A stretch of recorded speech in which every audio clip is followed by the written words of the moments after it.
Very good afternoon to one and all, and thank you so much for joining us for today's session as part of our webinar series. My name is Akshat Shah, and I head sales and client experience at Great Place to Work in India. And I'm so glad to be your host for this session today. Once again, thank you to all of you that have joined on time, and I'm sure there are many more that are also joining in. As part of this series, we aim to talk about what are those important elements that have been on all of our minds on what are the right things to do, what is it that we focus on, especially with the paradigm changing so rapidly and the new normal setting in. So as part of that, we thought it'll be a good idea for us to talk about what have we observed some of the best workplaces and their leaders do consistently. And it's an understatement to say that the last year was a difficult one. I don't think that word aptly summarizes what the year was. And now, with a lot of organizations moving back to office and trying to manage a hybrid model, that has come with its own set of challenges as well. So, today we will look at what are some of those things that we have observed leaders at the best workplaces do really well. And we've had the privilege of studying organizations across industries as the pandemic raged on. And we were in a privileged position to understand what is it that really worked well for them. We were also very proud to see that India Inc. did really step up when it comes to taking care of their people and ensuring safety and well being. So, we will try and lend some of that expertise in our session today. So we have two segments that we will aim to cover in our session today. First and foremost, what is it that leaders must do? And we'll try and talk about 5 things we've seen some of the best workplaces do very well. Another one, which has been the talk of the town, is what is the role of managers and how can we enable them to actually step up and also partner HR and leaders in driving engagement. And finally, we will leave some time at the end for question and answers. Do note you have the Q&A tab on your screen and you can refer to that directly and ask any questions. We will have about 20 minutes towards the end of the session to answer all of those queries. In the event we're not able to answer any of them, we will of course be sure to get back to you at a later date. So with that, we will get started with what we have in mind for today's agenda. So first and foremost, I think the time has come with a lot of anxiety and a lot of uncertainty. And what we've seen the best workplaces do really well is communicate, communicate, and communicate. There is nothing absolutely that is called as over communication. In fact, how much ever we do is less. One of the key features that we've observed across organizations is that the number of forums and the frequency in which leaders get to interact with the larger set of people has gone up, by an extent of at least 10x. And why this has been done is so that organizations are very clear about the path that is being taken. And with all the questions and queries that keep coming up, and the uncertainty around jobs and the future, those get addressed really, really well. At the same time, this has given a brilliant opportunity for leaders to role model and showcase themselves in their journey within the organization. And that has inspired a lot of people in otherwise what's been a troubling time. And digital has been the key entirely. So organizations have ensured that they leverage all the forums that are possible. And earlier, when it was very difficult for people to meet with each and every individual one-on-one, especially for senior leaders, now that access is a lot more easy. So the number of forums and the frequency has definitely gone up. At the same time, we've seen organizations have gone out of their way to really take affirmative action, which ensures safety and well-being not only of employees, but also of family members. This ranges from ensuring vaccination for all employees to ensuring time off in case they've been infected, and any other measures that are taken to ensure continuity even while working from home.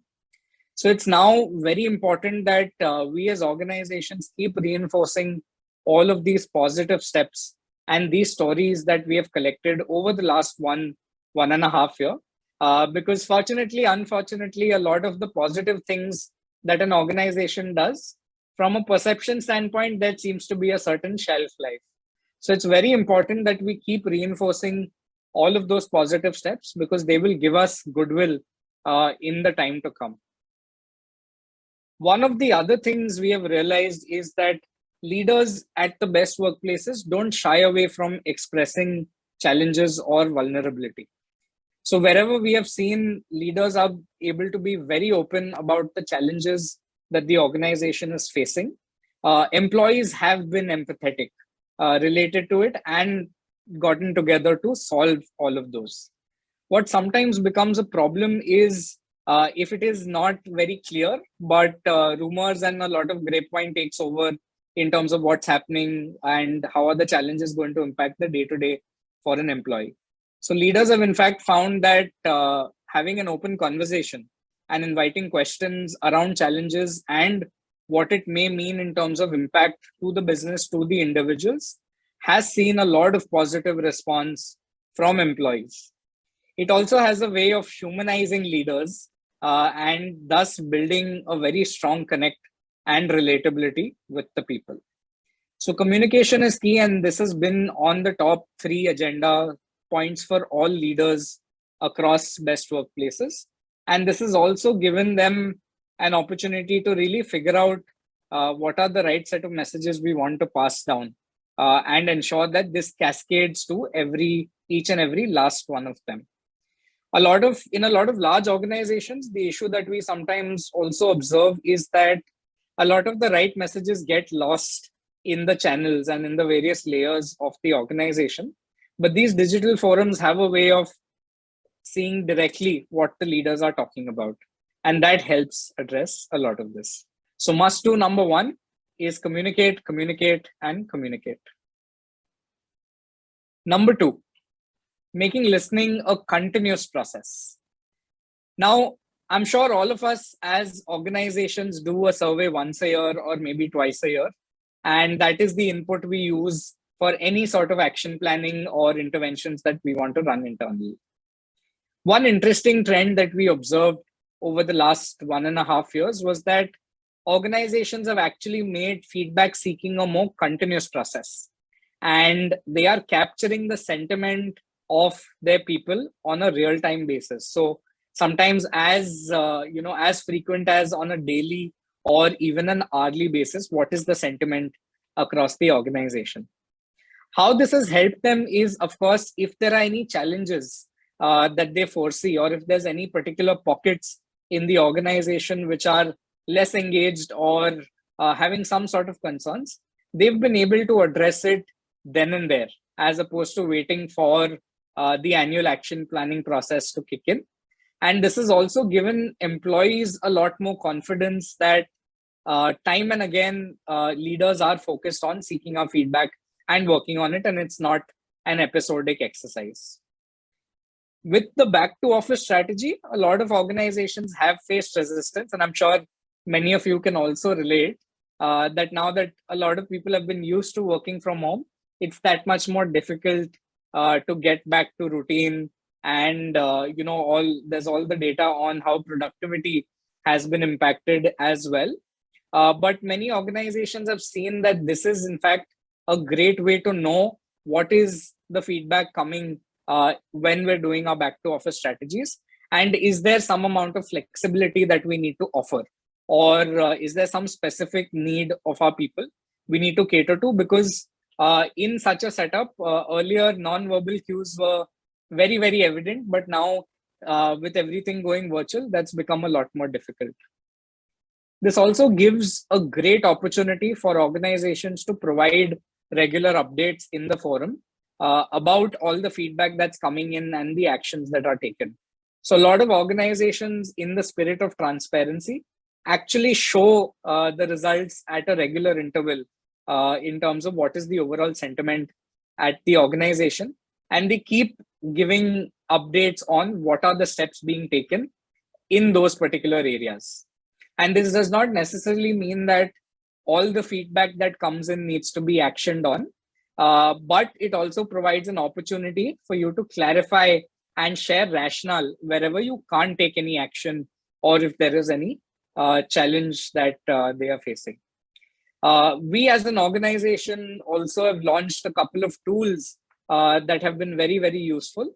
But many organizations, even internally, are now looking at action planning and feedback seeking as a more continuous process as opposed to earlier, which was just one time or episodic.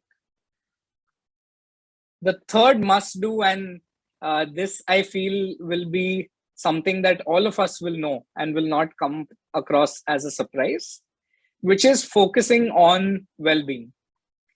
Along with the pandemic, we have also unfortunately entered into a mental health pandemic with cases of burnout, anxiety, and depression being on the rise, not just in India, but globally as well.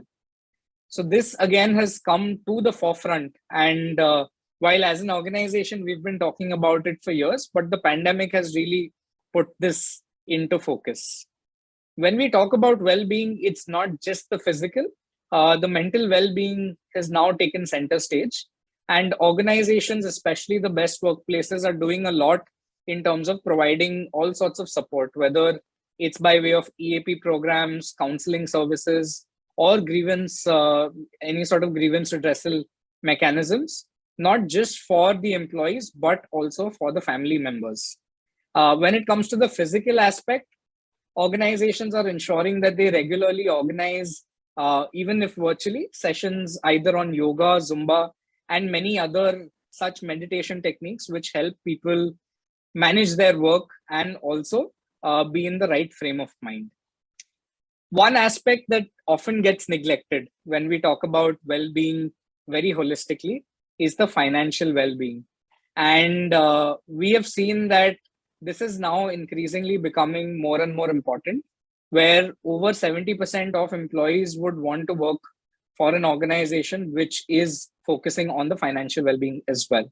So organizations are doing a lot in terms of helping people get access to their salaries in a more real-time basis. So, not waiting till the end of the month, because majority of employees in certain industries do face a cash crunch and thus are at risk of, being exploited by loan sharks and various other such organizations. So how do we look at holistic well-being for our employees?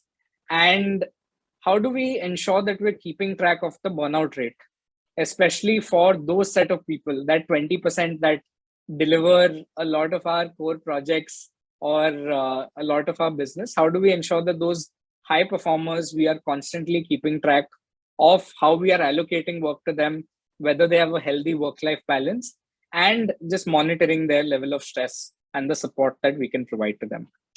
Given the market now has expanded and become very, very hot in terms of talent, this has become increasingly the reason why many employees are looking at switching or moving jobs outside of their organization. The best way to execute this is by leaders themselves role modeling these behaviors. So a lot of the best workplaces actually have their leaders put up photos and videos on the intranet of them either cycling to work or going on a trek or various other such initiatives, doing yoga. And sometimes they also take up the mantle of organizing these for the rest of their people. So not only is this a way of giving great access to leaders and them showcasing themselves, but also saying that these are the right kind of behaviors we want to encourage, as opposed to completely burning ourselves out in the spirit of getting the job done. So well-being, again, very, very crucial. And along with measuring engagement, organizations have now started also looking at what is the workplace wellness index and how this actually pan out when we look at various functions, departments or locations within our organization. And very interestingly, some best workplaces have actually also made it into a competition where they have a wellness leaderboard and there is teams competing with each other for the award of who is the most healthy and the most, the wellness champion within the organization. So the third must do, and in my mind, one of the most important ones is focusing on holistic well-being, mental, physical, and financial. The fourth must do, and I must tell you, this is, in my view, the most underrated out of all of the five, which is going back to the purpose of the organization. Now, while this might sound very vague and slightly esoteric, but a lot of organizations in difficult times have found it very, very inspiring and useful to go back to what is the purpose of what we stand for as an organization, and how does the role of every individual tie into that larger purpose for the organization. So reinforcing the why, because with all the uncertainty, people also have an inherent need to know why is it that they're doing what they're doing, and what is the impact that they are being able to create. A lot of organizations in the financial sector, especially microfinance and NBFCs, have been able to do this really well, where they constantly reinforce that what they do actually impacts certain segments of society which are otherwise not that privileged. And this has helped them get through the pandemic and created a much larger impact on the community that they work around. So reinforcing the why is very, very crucial, and ensuring that this language is spoken across the organization. Because whether we talk about revolutions or we talk about organizations, it all comes down to the purpose of why we're doing what we're doing. And it's very important that people have visibility on what is the impact that their job is having on that larger purpose or vision of the organization. So no matter who I am in the system, my daily task, how has that impacted my larger set of goals or my vision as a company? Sharing those stories is very, very, very important. We've seen sometimes stories as simple as delighting a certain customer and what impact that might have had in the overall business or visibility for the organization. Something as simple as that has also created a lot of impact for organizations and given people something to look forward to and engage them with the work that they're doing. The fifth one, and the most important one, is orienting and sensitizing managers, especially the middle layer, because they are the key link. I actually feel very bad for them sometimes because they are tasked with ensuring productivity and performance, and at the same time ensuring that they're taking care of their people, retaining them, and ensuring that they're completely engaged. So for the managers also, it's been a difficult time where they've not been used to this setup, and now they need to figure out how do they do this. Especially managing remote teams is something we have seen has become increasingly difficult for a lot of people. Through our research, we identified that there are three elements that actually hold key. And some of the managers in the best workplaces do these three C's very, very consistently and very well. The first one is credibility. So how are they ensuring that they are perceived to be competent, they are delivering on their promises, and the say-do ratio is very high for them as well. Second, how are they ensuring care? And we spoke about well-being earlier, but how are they ensuring that people are taken care of and they're being supportive as opposed to just being perceived as those who are driving performance and not otherwise sympathetic or empathetic to the plight of the employees? And the third one, which is how are they enabling career growth for their people? Because what we've seen is a lot of people leave organizations because, and especially amongst the younger generation, because they're not clear on what future they can have with the organization. And all of these conversations are actually most impacted by the managers, which is why it's very crucial that as HR, as leaders, they become the most important partner that we have in driving this agenda. We will look at this in some more detail as to what are some of those things that managers really need to focus on when we look at these three C's. So the first thing that we realized is that there are a lot of things that will have to be redefined because the norms of working have changed and the entire paradigm has moved. So what they need to redefine is how is communication going to be in the virtual setup. Earlier in office, you speak to somebody, you understand their body language, you get a sense of how they're feeling. But in a virtual setup, all of those non-verbal cues are absent. So it becomes very difficult to gauge what the employee is not saying and what is the sentiment. And I'm sure all of us know that there are employees and sometimes even us who are very camera shy. So we aren't able to see each other in a lot of these forums and thus not get a sense of what's happening. It also becomes very, very important that managers themselves are being accessible, because earlier I could just walk up to my manager and speak to them, but in a lot of cases, especially with teams that are spread across, it gets very difficult. You have to block calendars, get some time, and that access has become a lot more difficult. So that is one aspect which managers in their own context will have to redefine.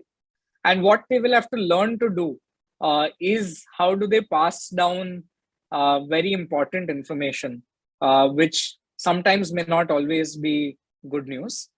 So how do they deal with uncertainty and themselves and ensure that they're not passing down some of that to their teams as well? And how do you ensure fairness and transparency across various locations? Because we've seen that without any intention, there is sometimes perception of favoritism that does come in when we look at teams across various geographies and fairly spread across. So the first key for managers is credibility. And of course, the most important part of this will be communication, especially around difficult tasks and difficult topics. As they say, you should communicate good news actively and bad news proactively. So how is it that managers can really look at doing that as well? I can also see some questions coming up, so keep those coming. We will, of course, be very happy to answer them at the end of our first segment very, very shortly. The next element for managers is care. And no points for guessing that personal connect has taken a hit during the pandemic. And now, even with a reduced work from office setup or a hybrid setup, this is getting more and more difficult. A lot of managers have actually focused on looking at their own team structure and organizing some connects on a frequent basis, whether it is, small games, or even it just means that we will sit, have our cameras on and have a cup of coffee like we would earlier in the setup. This does not need to be very fancy. This does not need to be a very big event, which of course HR teams do keep organizing. But how do you decentralize some of these, and how can managers take up the mantle to ensure that on a continuous basis they are connecting with people and discussing things outside of work? So a no shop talk sort of a meeting. And what they need to learn is, of course, for themselves, how do they manage their work and personal life, because the lines have been blurred, and today every other person you speak to is stressed out and trying to pull their weight in the best possible way. But how do they themselves maintain that balance and encourage their team members too? Because a lot of challenges that we are seeing across organizations is how do you ensure productivity without getting into micromanagement? So many organizations have actually introduced a system of tracking what set of tasks are happening and in what amount of time. But unfortunately, what they've not been able to do is effectively communicate why they are doing it. And as a result, there's a lot of feedback we see from employees saying that we are being micromanaged and it is unproductive, and we would rather prefer completing the tasks and doing it at our own flexibility. And the measure that we should have is the completion of the task and not the amount of hours that I'm clocking in. So that is a very fine line that organizations are trying to balance. And it's very key for managers also to ensure that they're encouraging the right behaviors and looking at the right output as opposed to looking at just the amount of hours clocked in or some other such things. The conversation around mental well-being is very sensitive. We still live in a society where there's a lot of stigma attached to it. So it's very important that managers themselves understand what some of these things mean, whether it's to do with anxiety, depression, or other such mental health related concerns, and ensuring that they're able to spot and provide the right kind of support as and when they need it. Because in a lot of cases, we've seen programs fail because employees are not that forthcoming in sharing that they have a concern and they're feeling mentally drained and they would want help.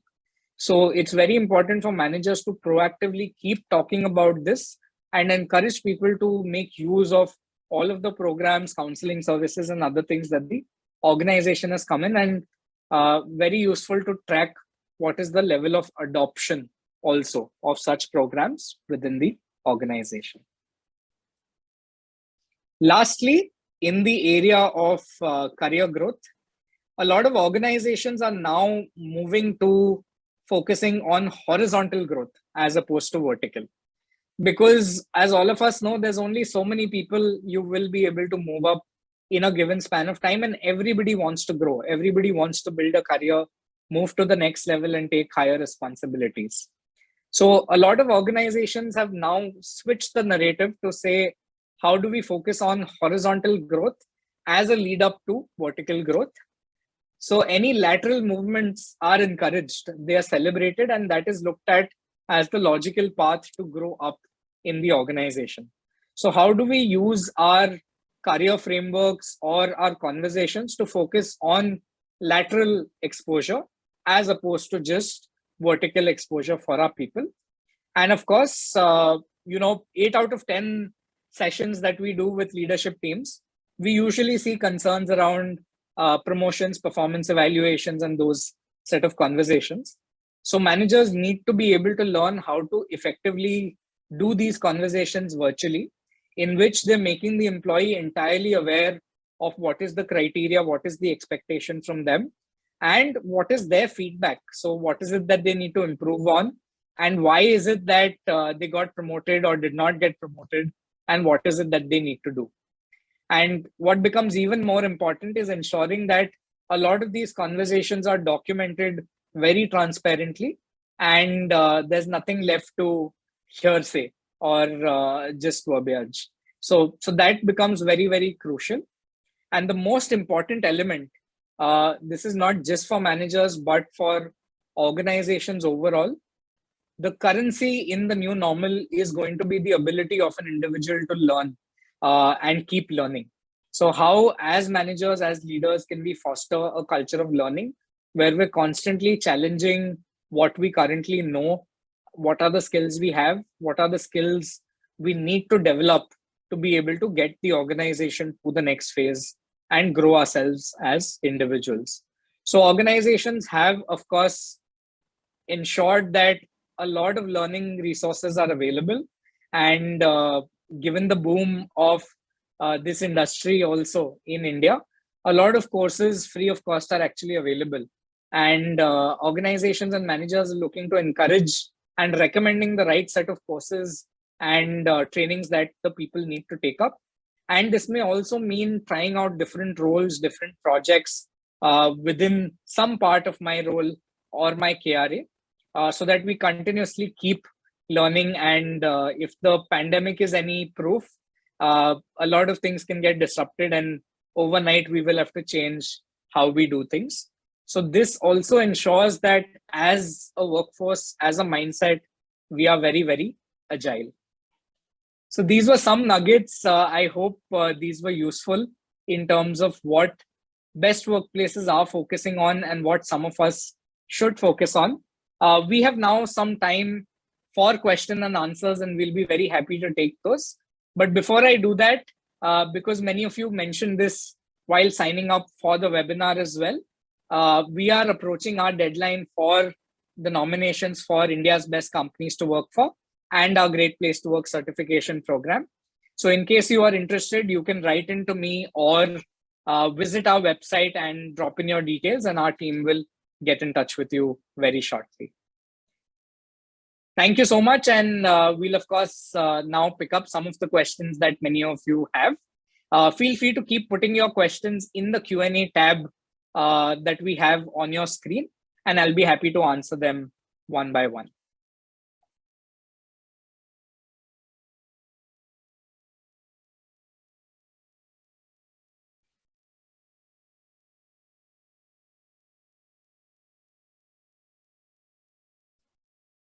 So the first question that I'd like to take up is, if organizations comply with the 5 must-do requirements in letter and spirit, why get certified as a great place to work? So that's a great question. Thank you so much for asking that. So we have seen that Great Place to Work certification is not just a measure of doing all the right things, but it also sends a very positive message to the employees, wherein they get a sense of pride in working for an organization that is a great place to work. And the certification also helps you put these 5 must-dos out there, saying that we are an organization that actually does these, and that's why you should come join us.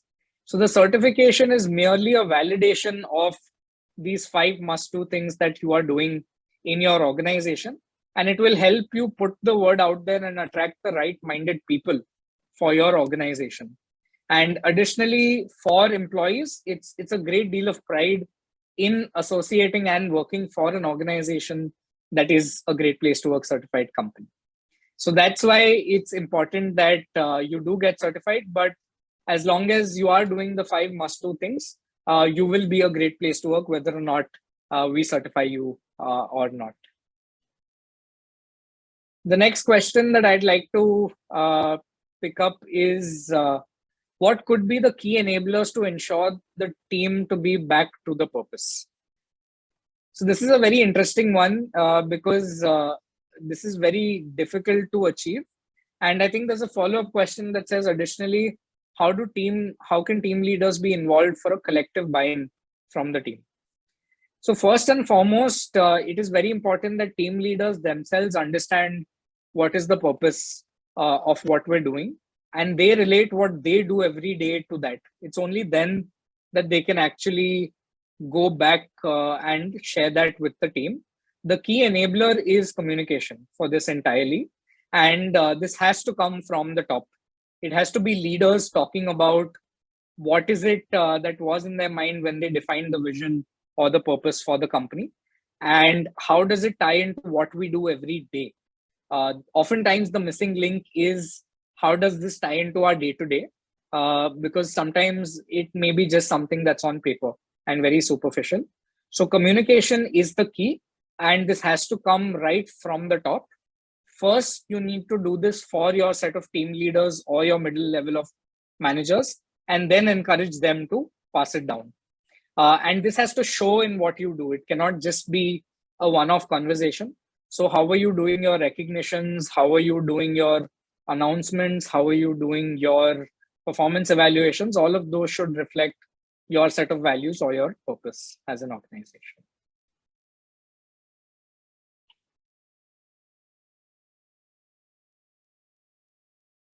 The next question I'd like to take up is, how can we track the burnout at an organization level? So again, a great question. There are a lot of metrics that we have as part of our survey. And we also do have various other tools that can help you track this on a real-time basis. So this is by way of either surveys or by measuring the amount of work-life balance or stress and other such concerns across the board. So there are a lot of mechanisms, and we can, of course, help you create some of those internally, whether in the form of surveys or in the form of any particular concrete index that you should track on a regular basis. One other way of doing this is also looking at when you do your performance evaluations and your developmental conversations, you get a sense in that conversation of what is the level of stress for that individual, and capture it in wherever you are recording your performance review as well. And that can then roll up at an organization to give you an indicator of what percentage of people might be facing a burnout.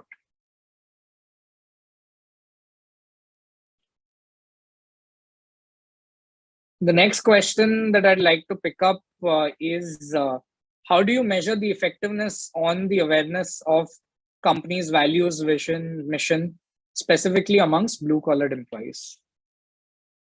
So that's a great question. And I must tell you, this is actually very difficult to do, especially when the values, vision, mission may be very, very complex in terms of its terminology or its understanding. So it's very difficult to translate it into simple terms to especially workforce that might be blue collared or in that category. So the key for them is one, looking at how you can have them talk about it. So a lot of organizations, after they've done a good amount of cascading and communication around it, to check the effectiveness, run very engaging quizzes in some or the other way, or they ask employees to talk about what is their understanding of the values, vision, and mission of the organization. And for those that actually speak up and share what they have understood or how they have experienced it in the organization, there is some sort of benefit or some small sort of a gift or a token that goes to them. That is what we've seen works well in some cases. A lot of organizations have actually done peer-to-peer recognition for their blue-collared employees basis the values. So as an employee or as a team, I am allowed to nominate somebody who I feel has displayed our values to the right spirit. And encouraging people to display values and talk about it in that segment will ensure effectiveness. But the best way to do it is to actually ask what is the understanding that they have of the values and what do they actually feel about it. The next question, and there's about 2 or 3 questions in these areas, so I'll pick this up. What is the process for certification and registering the company to be evaluated as a great place to work? So the process of certification is fairly simple. We do 2 sets of assessments for every organization that partners with us. One is an employee experience survey where we want to measure what are the employees saying. Do they really feel that we are a great place to work? And if yes, how so? So that is the first part of the evaluation where we will conduct a survey for your employees. The second part of the process is where we do a detailed evaluation of your people practices and initiatives. So your team gives us a submission of many of your best practices and initiatives, and we have our evaluators giving an expert rating on each and every one of them. A combination of these two determines whether an organization gets certified and also further for any recognition in terms of the India's best companies to work for or best companies in any industry. The process for registering your company, there's a very simple online link that you can fill out to actually get started with your process. We can share that link over an email to you after this call. And you can, of course, reach out to us and we'll be happy to put you in touch with the right team to get you started.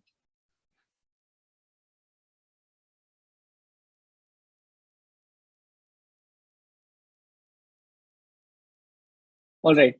The next question I'd like to take up is, when we try to recognize people leaders, what are some of the metrics we should look at?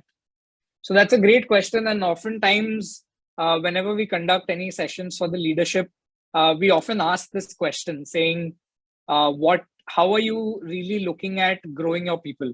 Are you looking at people management and team engagement as an important metric while you're promoting and growing your people and managers especially to a higher level? So some of the metrics that you could look at, the most basic one that you could start with is what is the level of engagement within that team, and then basis that actually recognize, promote, and encourage those set of managers to take up the mantle. The other thing that a lot of organizations have done, typically recognition is seen as a top-down approach, that somebody at a certain level of superiority will recognize a certain team member or a subordinate for their performance. A lot of organizations have actually switched that up, and they've made their recognition bottom up. So many of them actually organize the best people managers awards within the organization, and that is basis the teams voting and their feedback. So the two main metrics I think you should look at is, one, what is the level of engagement within the team, and how are these set of people seen as role models, not just within their team but across the organization, and collaboration plays a key part over there.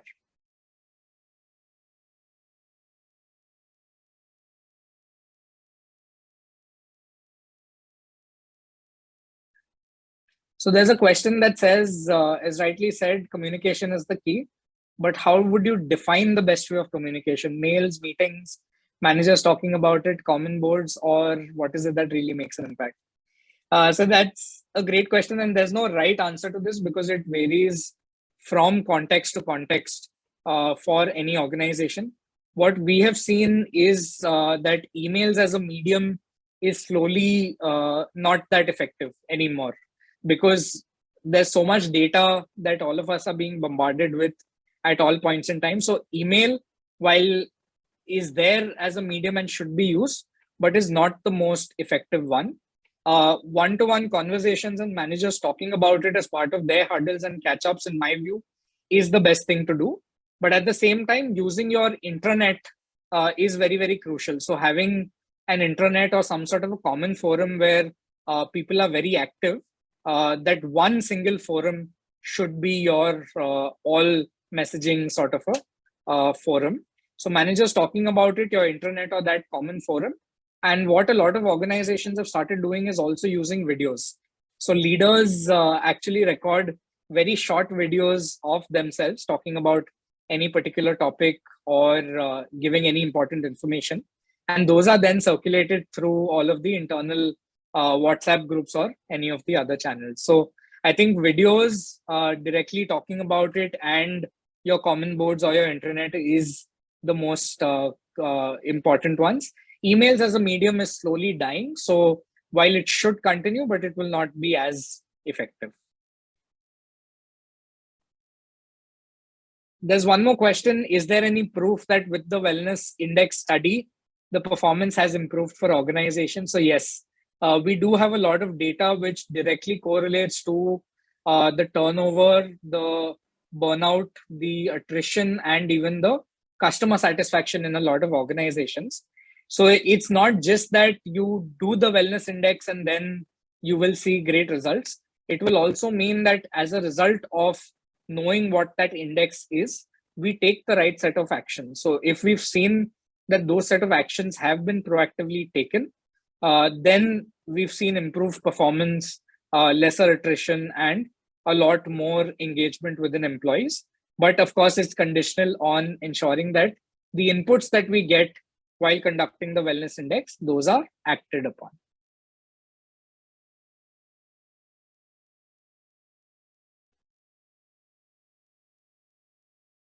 The next question that I would like to take up is burnout ratio for top performers. Which methods do you think are effective in finding this out?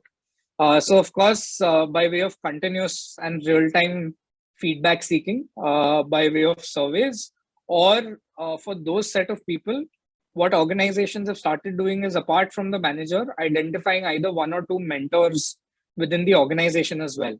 And they will, on a timely basis, set up conversations which will not be related to their day-to-day or their routine, and just talking about how they're feeling and ensuring that they are in the right spirit and they're able to give them the right guidance.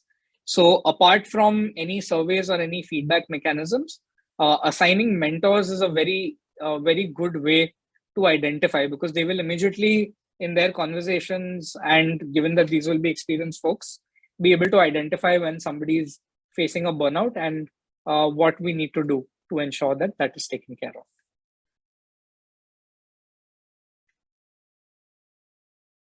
How do you measure if there is internal politics in the organization, and how do you suggest we overcome it? So all your feedback around performance evaluations, around recognition, will be an indicator of if there is any politics.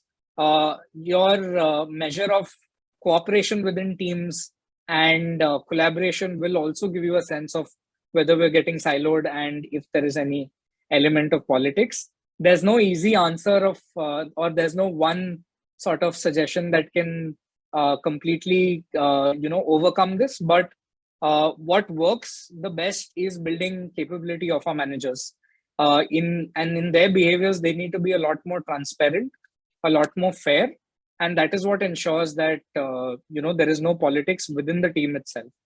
When we look at interdepartmental, some organizations have also started creating collaboration goals, which are common for 2 departments or 3 departments together, which forces them to mend their fences and actually work together. But I must confess, this is not an easy one to solve, and no 1 or 2 things itself will do it. This will require a detailed set of things that need to be done at the manager level and at the team level as well.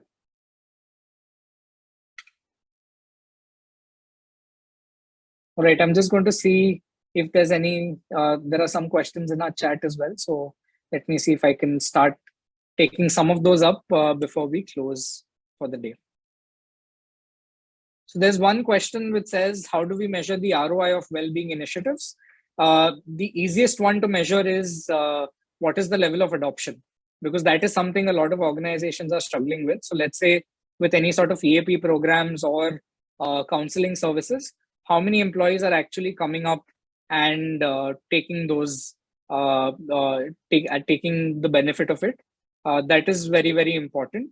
And when you tie up with a lot of these entities and organizations that help with these services, they also provide a report on a regular basis, which can help you see if you're moving in the right direction or not.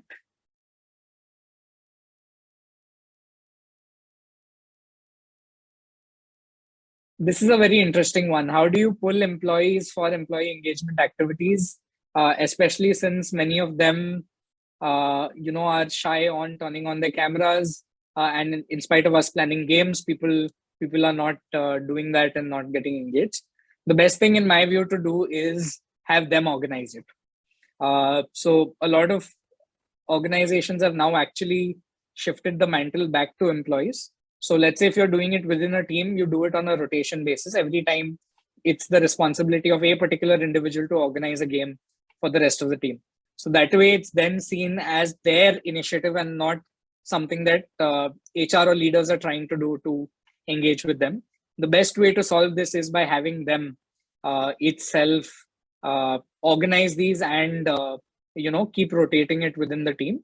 Another way of effectively doing this is also encouraging them to involve family. So if you can touch their family and involve them as part of your celebrations, they will definitely be hooked.